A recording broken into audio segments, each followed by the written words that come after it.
Mara Dempsey stood on the observation deck of the United Terran diplomatic frigate Resolute, watching the stars slide past like slow rivers of light. She tried to calm her breathing. Diplomatic missions were usually predictable, but this one felt different. Everyone on the ship felt it. Even the air seemed tense, as if it knew where they were headed. She kept repeating the briefing in her mind. Escort an alien envoy to a strategic border. Open communication channels. Negotiate safe passage. Try not to start a war. Straightforward. Nothing unusual. But the galaxy rarely allowed things to be simple for humans. Behind her, the door hissed open. Mara did not need to turn to know who it was. A faint blue glow reflected off the glass in front of her. Only one species carried that kind of light. Tishovarin walked with slow, careful steps, each movement calm and controlled. The Aethari were tall, elegant beings, with smooth, pale skin and crystalline eyes that reflected light like water. But what always caught human attention was the glowing mark on their lower body. A soft, pulsing blue symbol that flickered gently like a small lantern underwater. Mara tried not to look. She failed. Tisho noticed. They always noticed. Human. Tisho said in a calm and almost curious voice. Your eyes keep drifting again. Is it the mark between my thighs that fascinates you? Mara felt heat rise in her face. It's not what it sounds like, she said quickly. Humans react to lights instinctively. It looks like a warning signal. It's hard not to glance. Tisho tilted their head.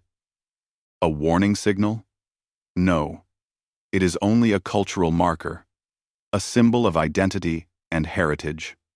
They paused, their glowing eyes narrowing slightly. Your species continues to misunderstand it. It isn't on purpose, Mara said softly.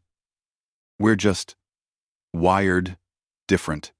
Tisho considered this and then stepped beside her, looking out into space. The mark continued to glow softly, reflecting off the glass in pale ripples. Humans never stared at it for inappropriate reasons, at least, not the trained ones. It was the pulsing. Something ancient and instinctive inside humans warned them that blinking lights meant danger, change, or movement. Even if they didn't know why. Silence filled the deck for a few long moments. We will enter the Vorkul border within 2 cycles, Tisho said. We've fought the Vorkul before, Mara answered. Most species avoid their territory, but they attack us on sight. Always have. And you still cross their borders? Only when we must, Mara said, pressing her lips into a thin line. But this mission is important. You know that. Tisho nodded. I do. Which is why I agreed to join your crew. You humans are reckless, but honest. The Aethari Council values that. Sometimes. Mara smirked. I'll take that as a compliment. It was meant as one. Tisho replied simply. The ship hummed around them, soft and steady, the engine vibrating through the metal floor. Mara listened to the rhythm and tried to relax. She had worked with many alien species before, but none were as mysterious as the Aethari. Their glowing mark was part of that mystery.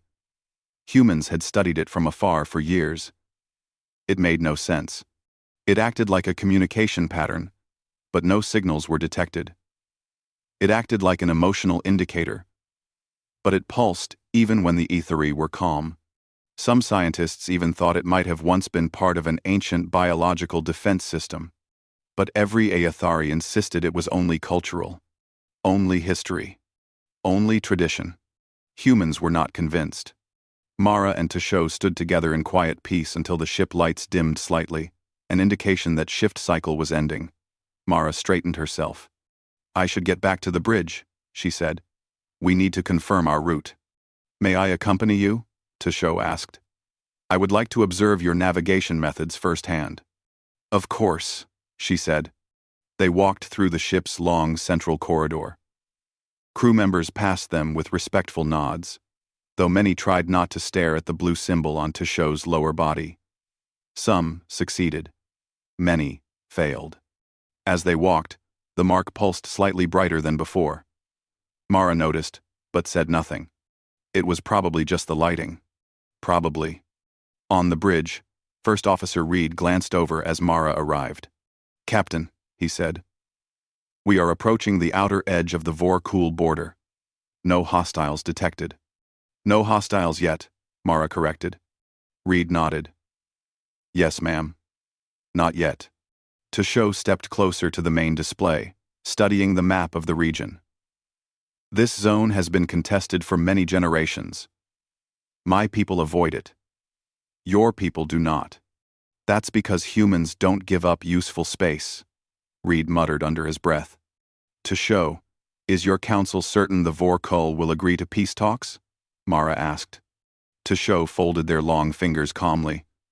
"Certain? No. Hopeful? Yes." "That's not very comforting," Reed said quietly. "Few important things in the galaxy are comforting," Tosho replied. Mara leaned forward over the console. "Helm, slow to 1/4 speed. Let the high-range scanners sweep ahead." "Aye, Captain." The stars outside stretched slow and strange as the ship decelerated. For a moment, everything felt peaceful. Then Tosho's mark pulsed brighter.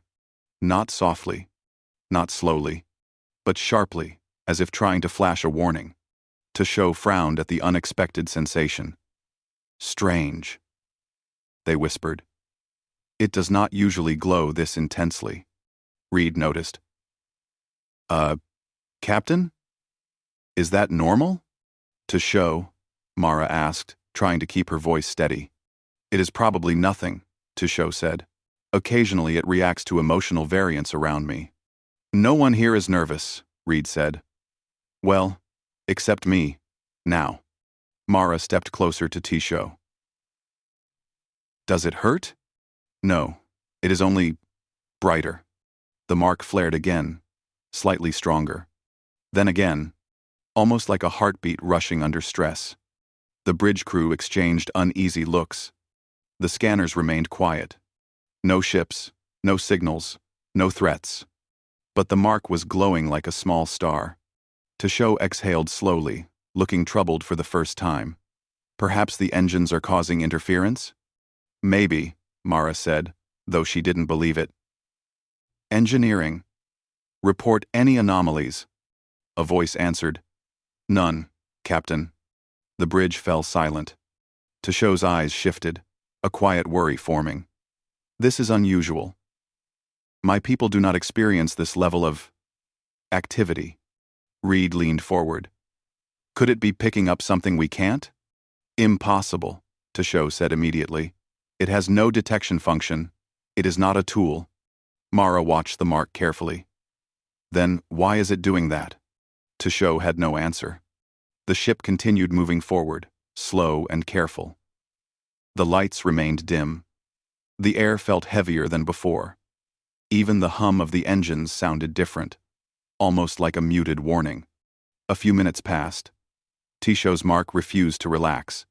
It pulsed brighter with each cycle, spreading an eerie glow across the floor. Mara finally spoke. "Tosho, are you absolutely sure your people know everything about that mark?" Tosho hesitated. A very small, very subtle hesitation. One that humans did not miss. "There are theories," Tosho admitted softly. "Old stories. My ancestors believed the mark once served a purpose, long before written memory. But such things are considered myth or superstition." "What kind of purpose?" Reed asked. Tosho looked conflicted. "I am not certain. My people do not like to discuss it." The mark flashed sharply. Everyone flinched. Reed's voice cracked. "Captain, that is definitely reacting to something." "Scanners still read nothing," the sensor officer said weakly. Mara didn't like this. "Full external sweep, all frequencies." "Aye, Captain." The sensors hummed louder, lines racing across the screen. Nothing. No ships. No radiation. No distortions. Only the mark glowed brighter still. Tosho placed a hand on their abdomen, looking both confused and disturbed. Mara stepped closer. If it's reacting, something out there is triggering it. That is impossible. Tesho argued again, but their voice shook slightly. Reed glanced at Mara. What if humans were right all along? What if the mark does more than the Aethari think? No, Tesho said quickly. It cannot. The mark flared again, so bright it cast long shadows across the bridge. The sensor console suddenly beeped. Everyone froze. Captain, the officer whispered. Faint movement ahead, very faint. Something is shifting, like ripple distortions. Cloaked ships? Mara asked. Possibly. Tesho stared at the display in disbelief. But they are too far. No Aethari biological marker could sense that. Maybe yours can, Mara said quietly. The sensor officer swallowed. Contact increasing. Confirmed multiple objects. They were hiding in the shadow of an asteroid belt. Vorkul? Reed asked. Yes, the officer whispered. Vorkul raiders. Tesho's mark pulsed violently, as if shouting a warning no one had heard for centuries. Mara straightened, her voice steel. Raise shields, arm weapons, all hands to combat positions. The alarm sounded through the ship. Tesho looked at the glowing mark, then at Mara. How did you know? They asked. Mara stared steadily. We didn't. But your mark did. Tesho's expression shifted from disbelief to something deeper, fear mixed with understanding. Captain, my people believed this was only tradition, only culture. But if it can sense danger, Mara nodded. Then it's more than a symbol. The Vorkul ships broke from their hiding places, dark shapes sliding through space like jagged shadows. The first warning shot struck the Resolute's shields. Mara braced herself. Tesho's mark glowed brighter than ever. The truth had begun to reveal itself, and it was only the beginning. The blast shook the Resolute, hard enough that several crew members grabbed the nearest console to keep their balance. The lights flickered, then steadied. Shields held, but barely. Mara Dempsey stared at the display with tight focus, ignoring the sound of warning alarms. Vorkul raiders confirmed, the sensor officer shouted. They're moving fast, closing in from 3 directions. Reed's voice was tight. Captain, we're outnumbered 5-1. Mara didn't blink. Raise power to the forward shields. Helmsman, keep us moving. No straight lines. Make them chase. Aye, Captain. Tesho Varen stood near the center of the bridge, eyes wide as their bioluminescent mark pulsed again, bright, fast, rhythmic. The glow reflected across the metal floor and caught the terrified attention of several crew members. Mara noticed.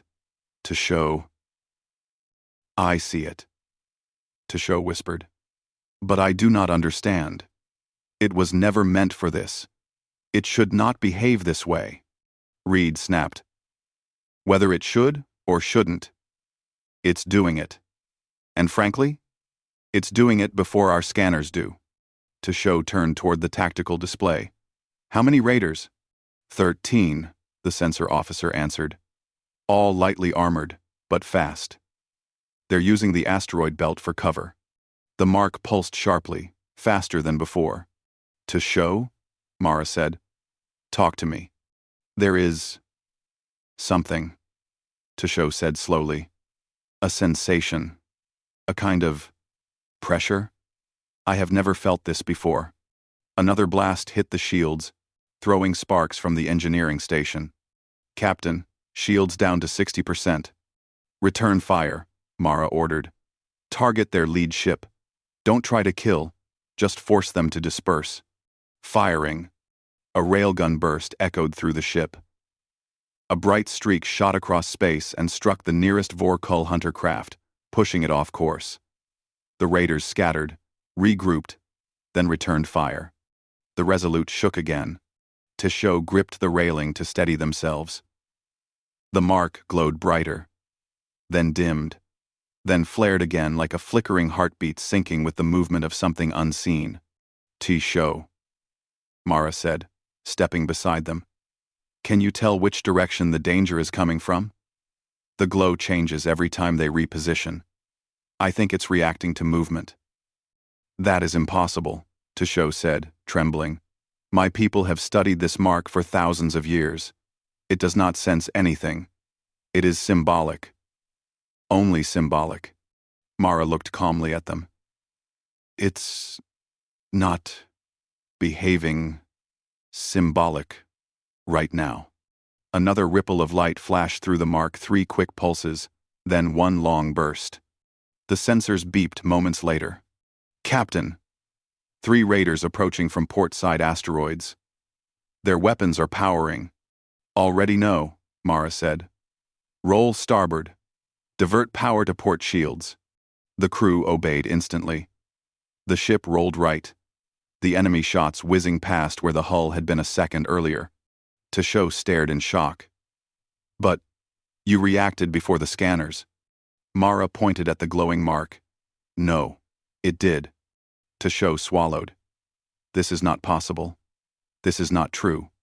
My people would know if our own bodies carried a detection system. Maybe they forgot, Reed said bluntly. Maybe your ancestors knew. And your modern society wrote it off as old superstition. Tesho seemed pained at the suggestion, but did not argue. Mara stepped back to her command chair. Helm.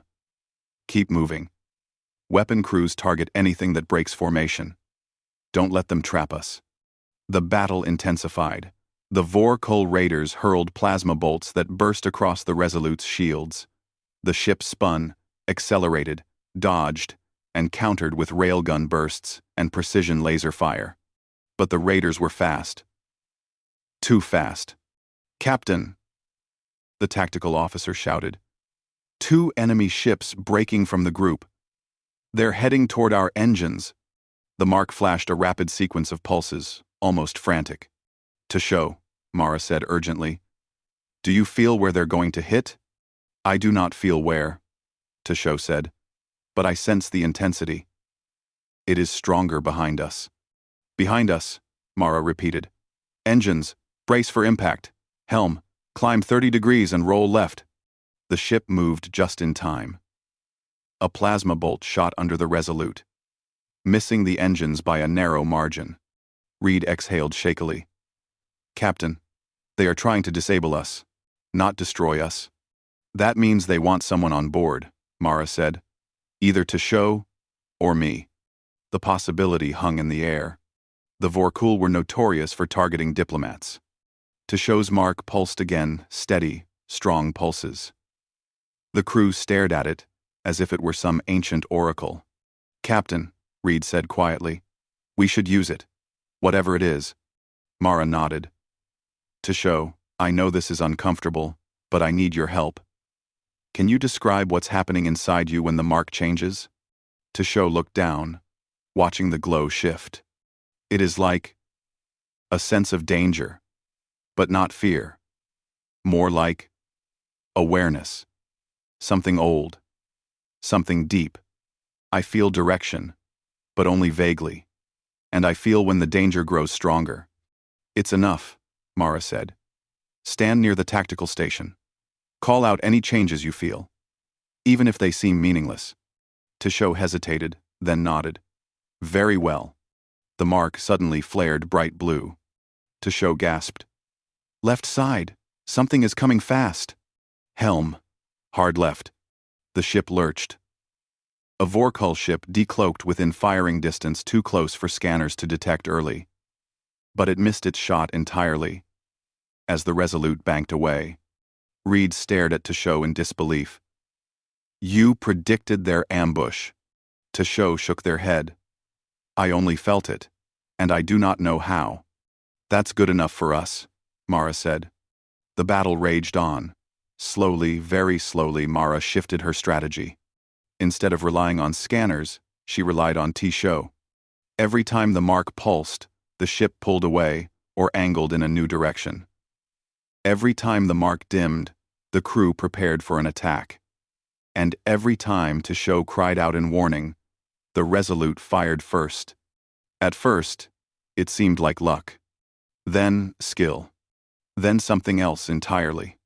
The Vorkull realized that their ambush tricks were failing. Their formations broke. Their attacks became more chaotic. "Captain," the sensor officer said breathlessly, "the raiders are losing their coordination. They can't predict our moves." Mara smirked. "Good. Keep pressure on them." One by one, the Resolute forced the enemy aside. They destroyed 3 raiders, disabled 2 more, and pushed the others into retreat. But as the last few enemy ships pulled away, a heavy silence filled the bridge. The mark between Tishou's thighs was still glowing, dimly, but steadily.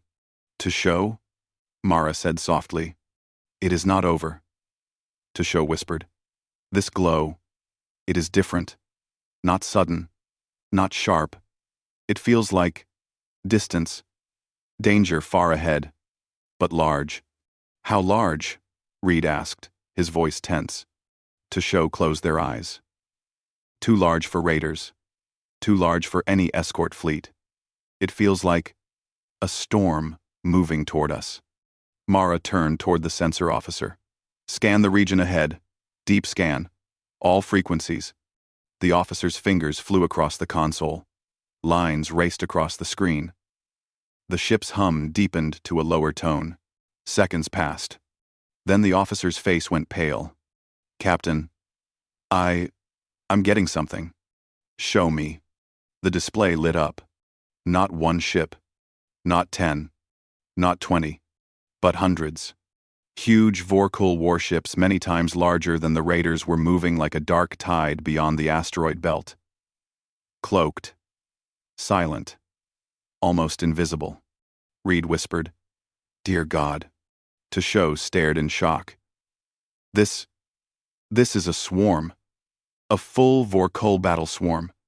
My people have not seen one in centuries." Mara felt her stomach drop. "And they're heading this way." The bridge was silent. Only the faint hum of the engines and the soft pulse of Tishou's mark filled the air. "What do they want?" Reed asked. Mara answered without hesitation. "War." Tishou looked at her. "You humans always assume the worst." Mara pointed at the screen. "Tishou, they sent scouts first. Not diplomats. Not envoys. Scouts. Raiders. Why?" Tishou remained silent. The answer was too obvious. Reed turned toward Mara. "Captain, what's our next move?" Mara took a slow breath. She felt the weight of command settle onto her shoulders like cold metal. "We return to Aethari space," she said. "We warn their council of the swarm. They need to understand what's coming." Tishou seemed torn. "My people will not believe a human interpretation of an ancient mark."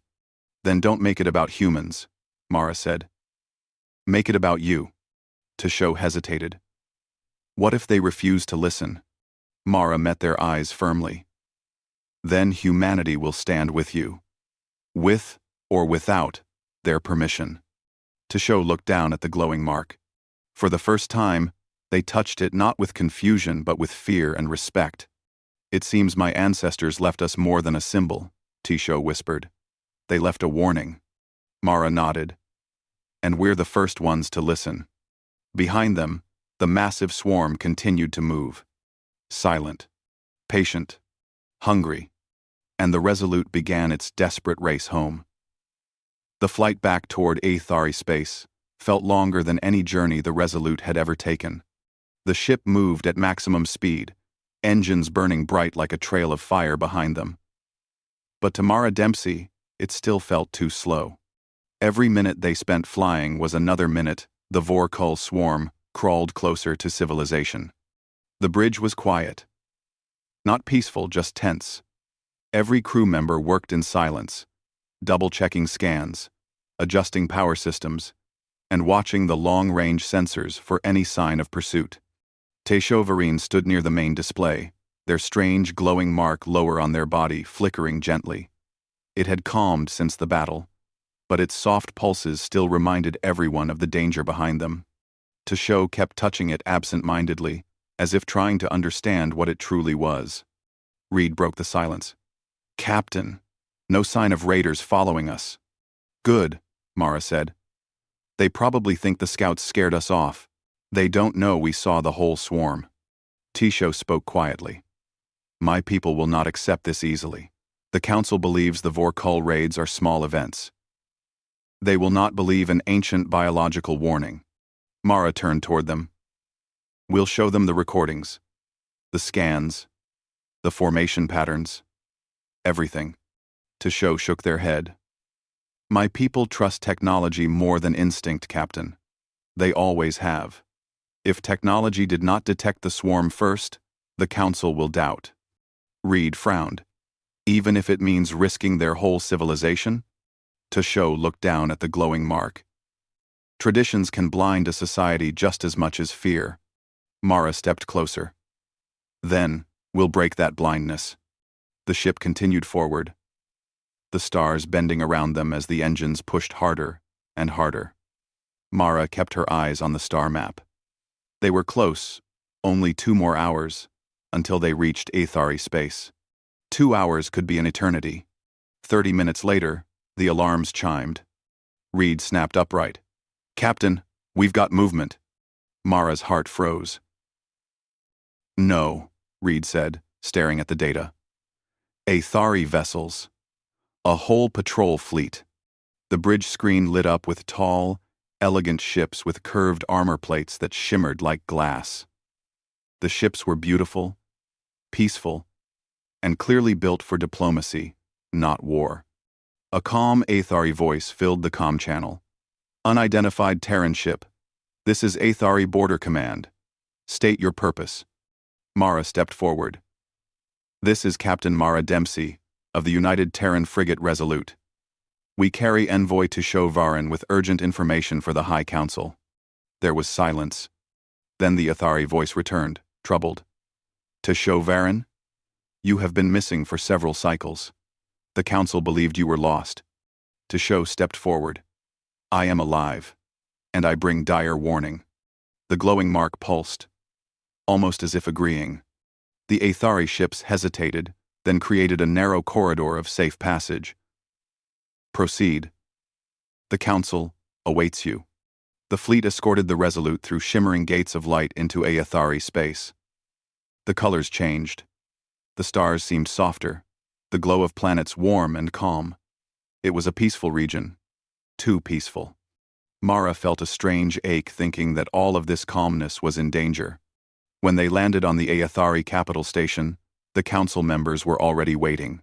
Tall, graceful beings, with shimmering robes and eyes like polished stone, greeted them with polite but distant expressions.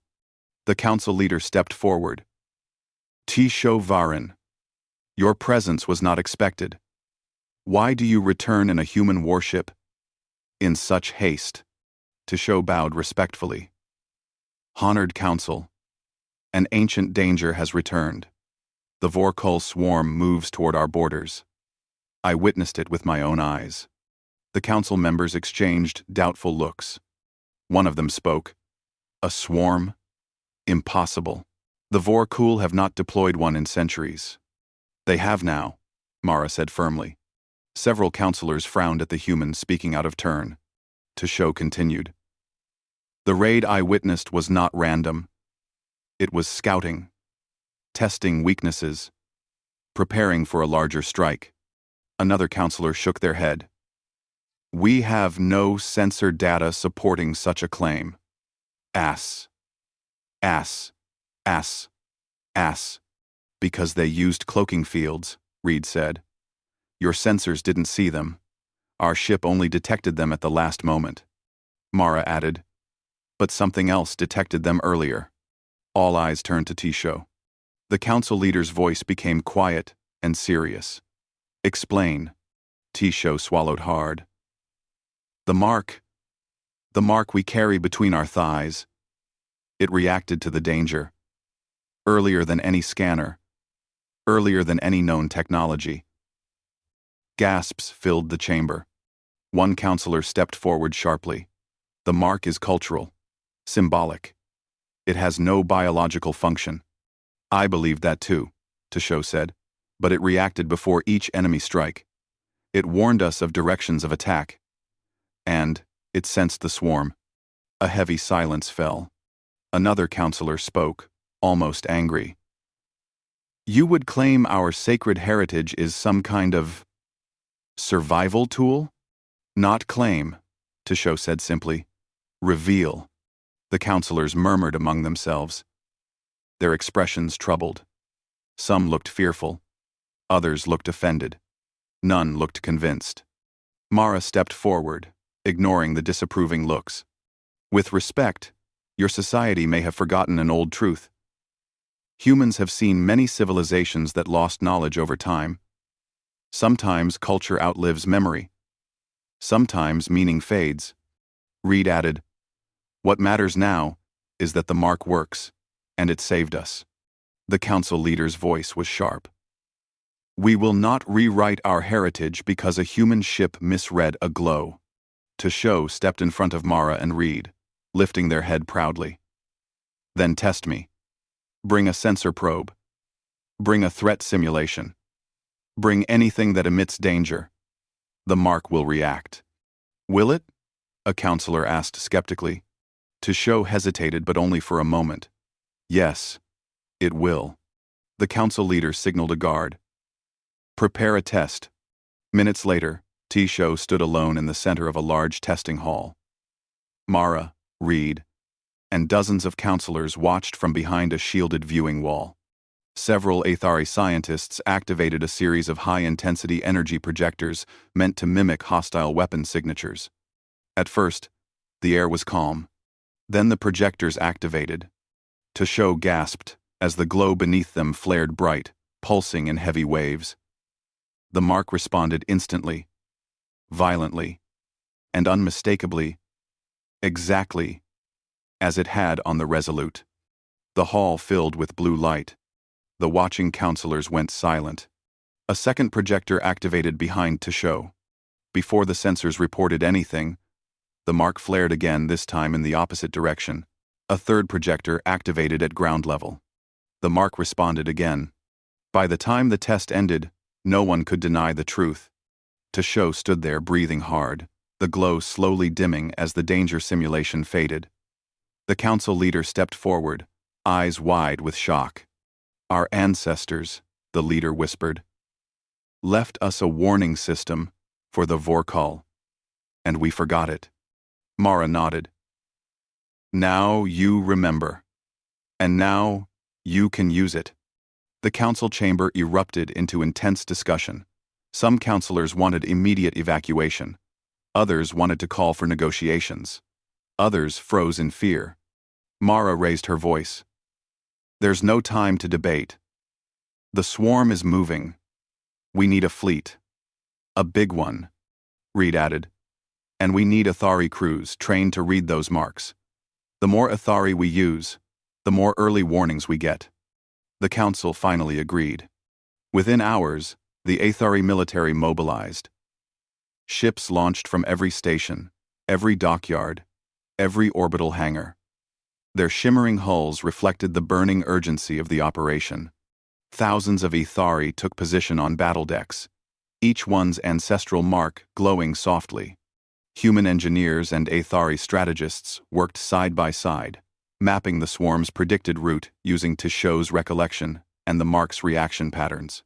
Finally, the moment came. The Aethari Grand Fleet, supported by the lone human ship Resolute, formed a wall of ships across the edge of Aethari space. Mara stood on the bridge, staring at the dark horizon. Tesho, she said quietly. Are you ready? Tesho looked at their glowing mark. For the first time in my life, I understand its purpose. Yes, I am ready. Reed pointed at the scanners. Contact! Multiple signatures! The horizon darkened as the Vorkal swarm crawled out of the shadows like a massive storm. Hundreds of ships, thousands, a tide of metal and hunger. The marks on every Aethari soldier began to glow in rhythm. Tesho shouted, Left flank! They are moving in wide formation. Adjust, Mara commanded. Redirect half the fleet. The marks pulsed again. High ridge movement. Tesho called. Raise shields at the upper line. Pulse. Forward spike. Fire rails. Pulse. Pulse. Pulse. Each flare of light guided the fleet with perfect timing. The Aethari ships moved as one body. The Resolute fired its weapons with dangerous human precision.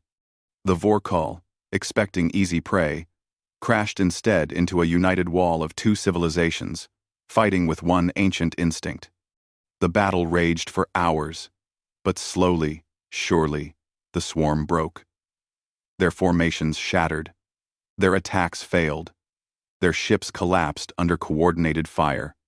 At last, the final Vorkal dreadnought exploded in a burst of white flame. Silence followed. Then cheers. Thousands of voices from thousands of ships. Tesho exhaled shakily. It is over. Mara nodded. Because we trusted something everyone else forgot. Tesho smiled softly. Human. Your eyes drifting saved a civilization. Mara laughed. Then I guess I'll never stop staring. The Aethari mark dimmed gently, not in warning, but in peace.